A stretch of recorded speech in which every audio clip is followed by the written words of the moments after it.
Même si elle a déjà été malmenée par ses fils et surveillée, ignorant la renommée de ton histoire universelle.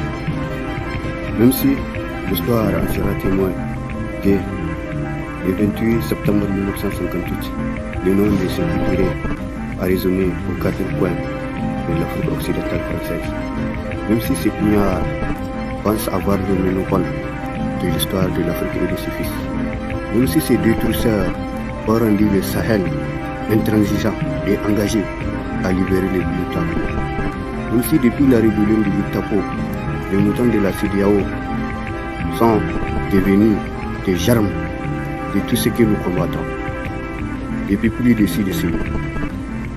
Même si Emmanuel Macron n'a jamais cessé de fournir énormément de raisons, les unes plus délirantes que les autres, pour justifier le marché noir de l'uranium nigérien comme de l'or malien.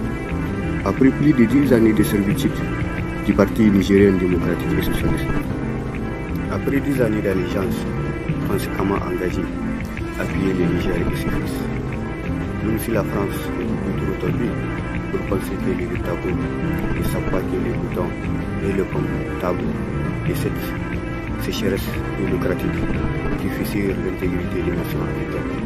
Après tant de cris d'un poète contrarié qui n'a jamais cessé de chercher une voie de salut pour son peuple égaré par le bouton politicien. Celui-là dont les rêves ne sont des cauchemars. Celui-là même qui se cherche dans les ruines de la réaction internationale. Celui-là même qui est content de son statut de mouton démocrate et dévoué au caprice français. Même si au soleil des indépendances de la Guinée, le nom de ce culturel a résonné comme une musique dans toute la capitale des grands empires ouest africains.